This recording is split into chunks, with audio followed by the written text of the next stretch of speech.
souhaité, dans le cadre de la célébration de ce 60e anniversaire du sinistre qui a frappé notre village le 27 août 1944, d'organiser plusieurs choses. Donc nous avons fait la cérémonie officielle avec dépôt de gerbes au monument aux morts vendredi soir, et nous avons à cette occasion ouvert une exposition où vous pouvez retrouver de nombreux documents d'époque. Comment était notre village avant qu'il brûle, comment il était après l'incendie et les instants de la reconstruction. Nous avons souhaité aussi faire quelque chose de plus vivant. C'est pour ça que ce soir, nous vous proposons cette rencontre. Ce n'est ni une conférence, ni une démonstration, c'est tout simplement une discussion. Nous avons demandé à 3 personnes, Gaston Frumillon, Léopold Durbet et Michel Larive, 3 personnes qui ont connu cette époque, de nous raconter comment ils ont vécu ces instants. Et je dirais, c'est à l'occasion de ce 60e anniversaire qu'il faut que l'on profite de ces témoignages, de ce que ces gens peuvent nous rencontrer. Je vois aussi dans la salle de nombreuses personnes qui ont vécu aussi cet instant. Donc nous vous demanderons, si vous le souhaitez, d'apporter aussi votre témoignage. Et puis nous avons demandé aussi à Yannick Grand d'apporter son œil d'historien, sa sagacité pour nous expliquer cet incendie et cette libération qui est arrivée quelques jours plus tard après le sinistre. Donc je ne serai pas plus long, je vous souhaite une agréable soirée. Si vous souhaitez intervenir, n'hésitez pas. Nous avons demandé à Raphaël Sandraz, dont le métier de journaliste est bien connu, d'animer cette soirée, de faire un peu le candide et de mettre en valeur les propos de chacun. Voilà, merci, bonne soirée. Soyez en effet les bienvenus, toute génération, et des jeunes parmi nous, c'est avec plaisir qu'on vous accueille. Effectivement, donc ce soir, comme vient de le dire Monsieur le maire, on va ensemble partager une mémoire collective. Il ne s'agit pas de tracer une vérité, parce qu'il s'agira avant tout de témoignages, autant de témoignages, autant sans doute de vérités, associées à des contextes, associées aussi à des visions, à des situations, à des géographies différentes, mais qui se rejoignent toutes sur un état de fait aussi, c'est que ce dimanche 27 août 1944, un dimanche ensoleillé, on en reparlera tout à l'heure, vers 17h, 17h30, le village d'Hermillon était une victime d'une barbarie humaine dont aujourd'hui il subsiste encore des traces dans les cœurs, bien sûr, et puis aussi sous les regards notamment de ces générations qui viendront plus tard et qui ont sans doute aussi le rôle de messager pour que reste notre mémoire collective. Rapidement, parce que j'imagine que bon nombre d'entre vous connaissent les intervenants de ce soir, mais peut-être les remettre dans leur mission importante donc de témoins. Michel Larive, autant pour moi, qui est né, lui, à Hermillon en décembre 1932, qui a derrière lui une longue carrière d'instituteur, qui a émigré un petit peu dans la Yaute, pas très loin, mais qui reste cet Hermillonin de cœur et de passion, et qui nous livrera donc son regard. Avec moi également quelqu'un qui est à mes côtés, donc qui est bien connu ici, pour en avoir dirigé la destinée, c'est Léo Durbet, né en 1929, là aussi dans ce beau village d'Hermillon, 36 années de mandat, dont 30 à la tête donc de la commune. Aujourd'hui maire honoraire d'Hermillon, donc je serai obligé de vous appeler Monsieur le maire à chaque fois. Hein, et puis surtout impliqué dans la vie aussi économique ici de la Maurienne, sans oublier bien sûr ce rôle de député en qualité de suppléant de Pierre Dumas. Lorsque M. Dumas accédait au poste, aux fonctions ministérielles, eh bien, vous entriez à l'Assemblée nationale. Vous avez donc en plus pu avoir le regard national et local, donc une double vision. Ce sera sans doute intéressant d'approfondir. Et puis également Gaston Frumillon, qui ne fait pas son âge d'ailleurs, puisque je pensais qu'il avait à peine 55 ans. Il est né Hermillon en 1926, 13 janvier précisément. Je vous laisserai calculer donc en 1944.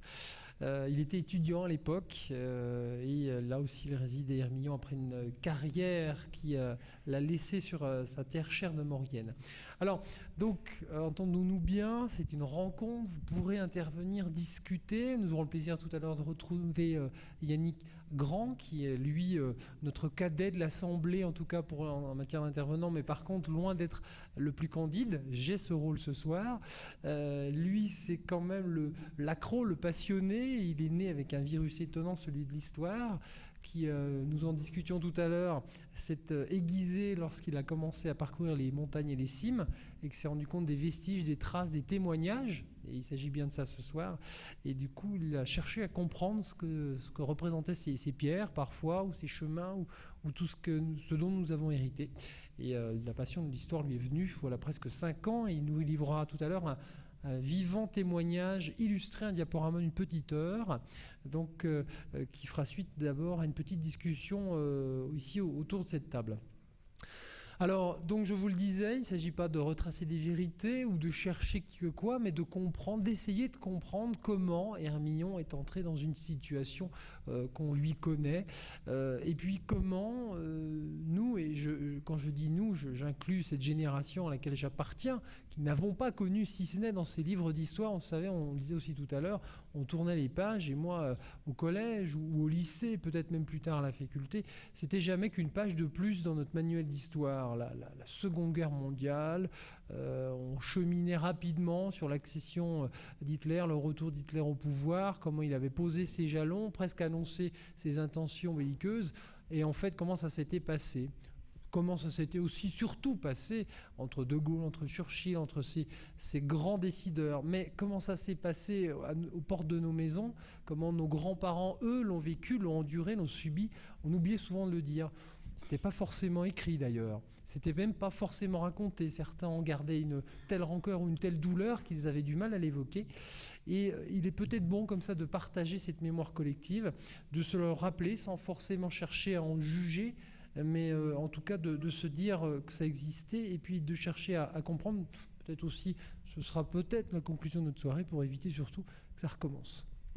Surtout que, ça ce sera l'anecdote, Hermillon a justement vécu 2 fois, nous évoquions tout à l'heure à l'époque de l'édiguerre, cette hargne qui vaut au village de partir en cendres et d'être rebâti. Alors, une question, bien sûr, nous a en premier lieu interpellés, c'est de se poser les questions sur Hermillon. Hermillon lui-même, village. Pourquoi Hermillon a été concerné par ce drame. Pourquoi c'est arrivé en 1944 ? Comment ? Dans quel contexte ? C'est ce qu'on va essayer d'évoquer ensemble. Et il est peut-être intéressant déjà de partager avec nos témoins une observation qui concerne surtout déjà la géographie, la place, la situation d'Hermillon. Alors, on va essayer de se faire passer le micro, le plus simplement du monde, pour analyser, essayer de voir comment nos Hermillonins, ici présents, ont ressenti, ont vu évoluer cette situation d'avant la tragédie d'août de 1944. La situation géographique d'Hermillon est un site qui se trouve dans la ligne droite des immigrations. Donc on est à la porte de tous les envahisseurs. Et la dernière guerre là a été le fait des Allemands remontant la vallée se sont arrêtés. Pour quelles raisons ils ont mis le feu à Hermillon ? Elle est compliquée parce que personne à l'heure actuelle n'a encore dit exactement ce qui s'était passé. Mais n'empêche que le fait géographique donnait à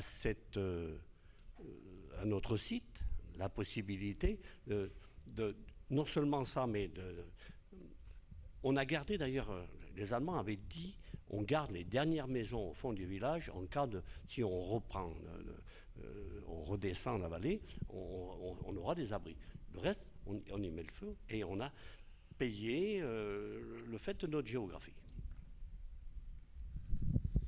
Il y avait aussi peut-être une inquiétude sur, j'allais dire, la vigueur de certains Hermionnains à s'impliquer dans la lutte. Parce qu'en fait, la question, c'est quel était un petit peu ce contexte? Est-ce que la pression d'occupation était forte? Comment la guerre, en fait, s'est installée ici, dans cette région de Maurienne? On a eu plusieurs fois, depuis 1939, les troupes françaises. Ensuite, les Italiens n'ont pas occupé Hermillon, mais les Allemands, plusieurs fois, plusieurs régiments sont venus occuper Hermillon. Moi, j'étais jeune, je ne peux pas non plus vous expliquer tout, parce qu'on n'était pas concernés directement. Vous savez, à 15 ans, et même plus jeune, la petite guerre, tout le monde l'a fait, la petite guerre. Et nous, c'était intéressant parce qu'elle était la vraie. Et on continuait à faire la même chose. On récupérait tout ce qu'on pouvait récupérer. Des cartouches, des masques à gaz, tout un tas de trucs comme ça, qu'on aurait pu d'ailleurs en payer de notre vie. Mais c'était notre passe-temps. Et maintenant, moi, me dire l'angoisse, vous savez, les histoires du ravitaillement et tout le bazar, ça n'a jamais été ma question. C'était mes parents, c'était à eux de subvenir. Nous, on s'en fichait éperdument. Par contre, faire les petits malins par là, à droite et à gauche, c'était, personnellement, c'était un petit... Comme j'ai toujours été un peu un casse-couche, c'était déjà à l'époque. Gaston, quel souvenir vous gardez? 1939-40, déclaration de guerre, est-ce que déjà on s'en inquiète? Comment on le ressent? Mon père, qui était prisonnier de guerre en 14-18, était rappelé en 38 au fort du Télégraphe. Il est resté un mois là-haut. Et on était monté pour lui porter une fourchette et des couverts pour pouvoir manger. Ça, c'était en 38. En 39, la déclaration, naturellement, les gens sont partis. Comme beaucoup d'Hermillon, il y en a eu pas mal. Puis l'occupation allemande, les chevaux au sommet du village, des camions en bas dans les prairies ici. Mais c'était des Allemands assez pacifiques au départ. C'était pas méchants. C'était des jeunes. Ils avaient mon âge. Et puis après, ça s'est gâté un peu plus. Et les autres étaient un peu plus méchants.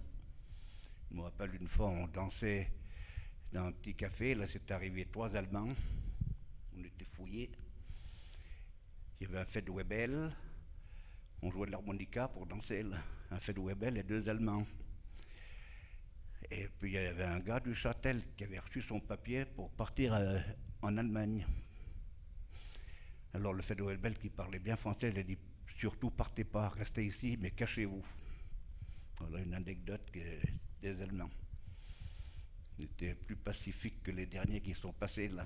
En 43, on évoquait tout à l'heure un petit peu donc ce contexte. Il y a un fait aussi important et intéressant, c'est qu'il y a aussi une géographie du village. Hein, c'est que le village n'était pas celui qu'on connaît aujourd'hui. Les rues étaient un petit peu plus étroites et les maisons un peu plus collées.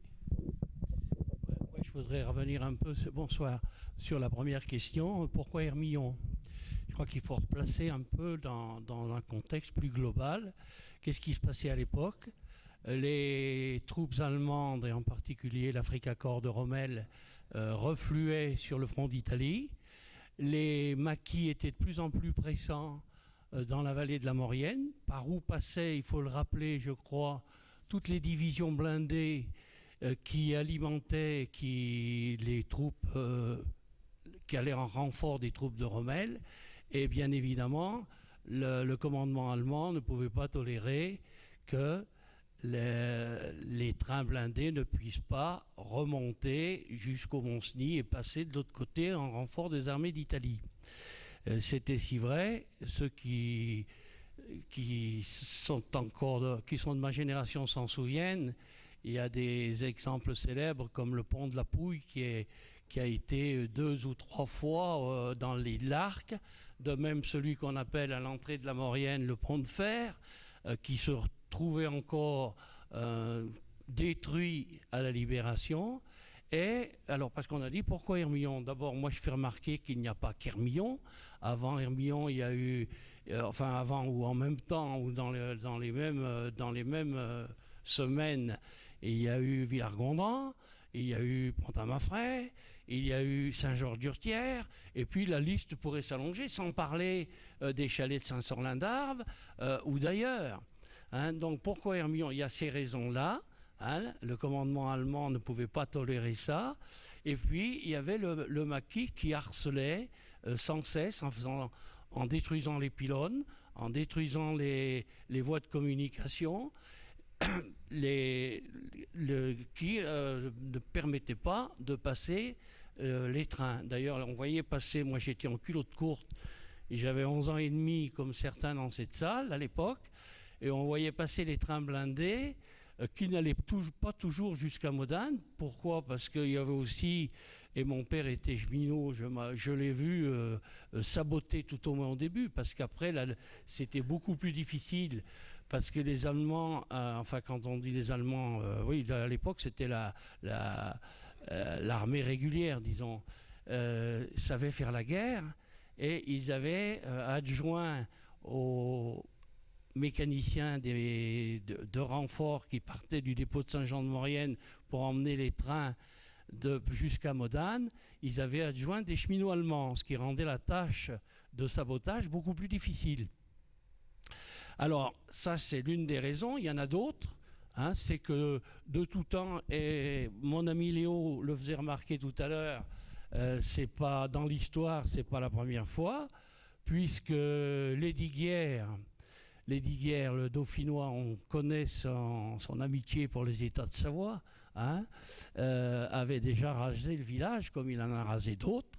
Hein, et ensuite, je crois qu'on a un site remarquable en sens que la tour du Châtel, tour Bérold de Saxe, où selon la légende a résidé, ou est né, ou est mort, je ne connais plus très bien mon histoire de Savoie, un ver au Blanchemin.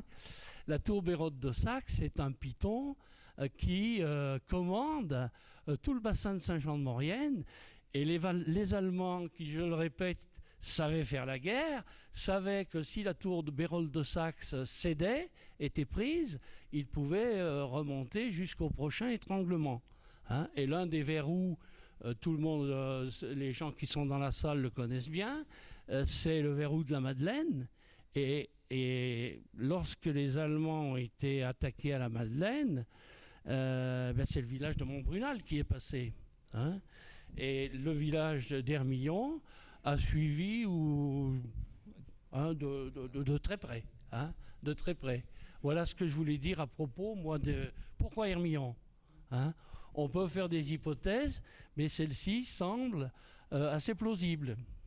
Avant novembre 1942, peu d'exactions, relativement peu d'exactions étaient constatées ici. Hermillon, entre guillemets, l'occupation se passait pas trop mal. Moi je réagis parce que quand on dit l'occupation se passait pas trop mal, je sursaute que l'occupation c'est une occupation. Ça ne peut jamais bien se passer. Il n'y a pas d'exemple dans l'histoire, et ce n'est pas le jeune historien qui est ici qui va me démentir. Il n'est pas d'exemple dans l'histoire, et l'actualité dramatique nous le prouve à l'évidence. Il n'est pas d'exemple dans l'histoire où un peuple occupé, un territoire occupé, ne crée pas une résistance. Peu ou prou, ça va, on peut aller chercher très loin, mais l'occupation, c'est jamais bienvenu.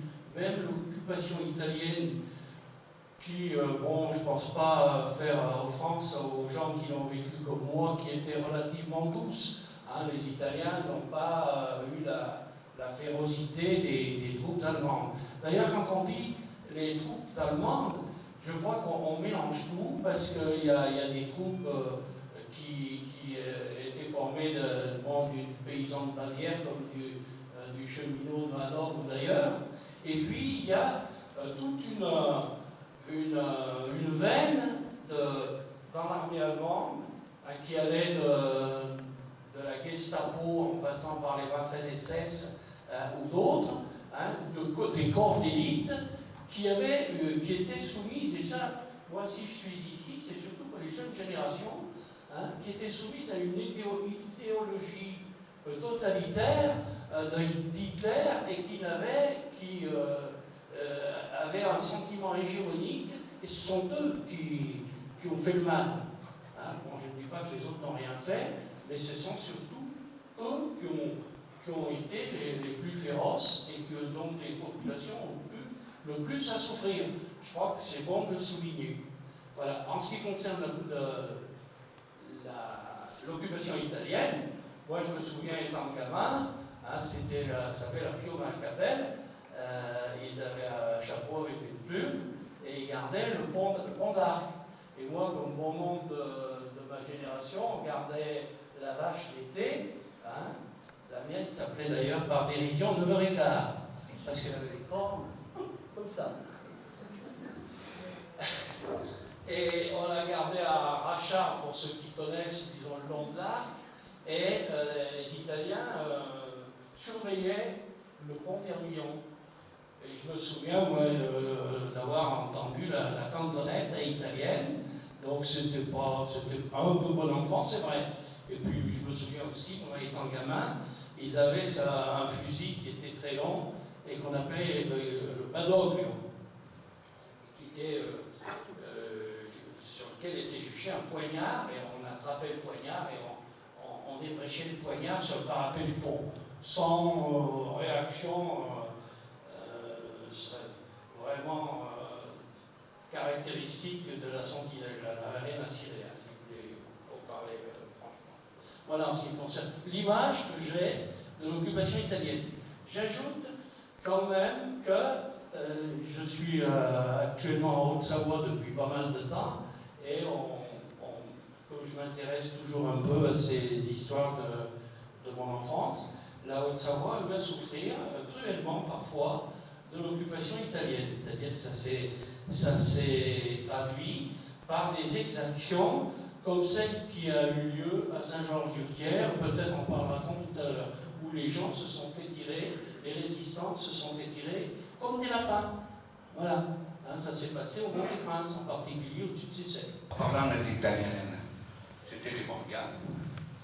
Je vais vous raconter une histoire. Alors, on moissonnait dans le chemin de fer là-bas. Deux Italiens qui arrivent armés jusqu'aux dents. Mais qu'est-ce qu'ils veulent? Ils n'ont rien dit, ils ont posé la veste et le fusil, ils nous ont aidés à moissonner. Oui. Voilà, donc ça, en fait, c'était pas encore une occupation trop agressive, trop négative, trop voisinage. On parle de nos ennemis, donc allemands et italiens, mais n'oublions pas que dans toute l'équipe, il y a eu des Français, et ces Français ont fait un mal terrible. Si on reprend Montbrunal, qui a mené les gens pour aller les Montbrunal? Ce sont des Français qui ont mené les Allemands là-haut, qui ont contourné par Montémont et ainsi de suite pour venir. Soyons gentils, prenons aussi part de nos responsabilités. Nous, les Français, on a eu des gens qui ont fait beaucoup de mal. Ce que Léo dit est très juste. Parce que finalement, à l'heure actuelle, tous ceux qui sont dans la salle comme moi sont européens. Je ne sais pas s'ils s'en réjouissent, mais en tout cas, pour ma part, c'est une grande satisfaction. Ce que je veux dire, c'est que ça montre à l'évidence, ce que vient de dire Léo, montre à l'évidence qu'en réalité, ce ne sont pas ni les Italiens, ni les Allemands, ni certains Français qui sont aussi allés déloger les maquis du plateau des Glières, les miliciens en particulier. Ce ne sont pas ceux-là les ennemis. L'ennemi, et moi c'est pour ça que je suis ici, c'est l'idéologie d'exclusion. Monsieur le sous-préfet en a parlé il y a mieux que moi, il y a 2 jours, mais c'est l'idéologie d'exclusion, c'est l'hégémonie, c'est le refus de l'autre, c'est ça l'ennemi. Et c'est pour ça que nous sommes là, je pense. Et c'est pour ça qu'il faut le faire savoir aux jeunes générations. Les Italiens, les Allemands, le peuple italien, le peuple allemand, le peuple français, ils ne sont pas des ennemis, comme les autres d'ailleurs. Nous formons l'Europe, et je crois que c'est une bonne chose. Voilà, je suis Alors dans les faits quand même, comment l'Edo a commencé un petit peu à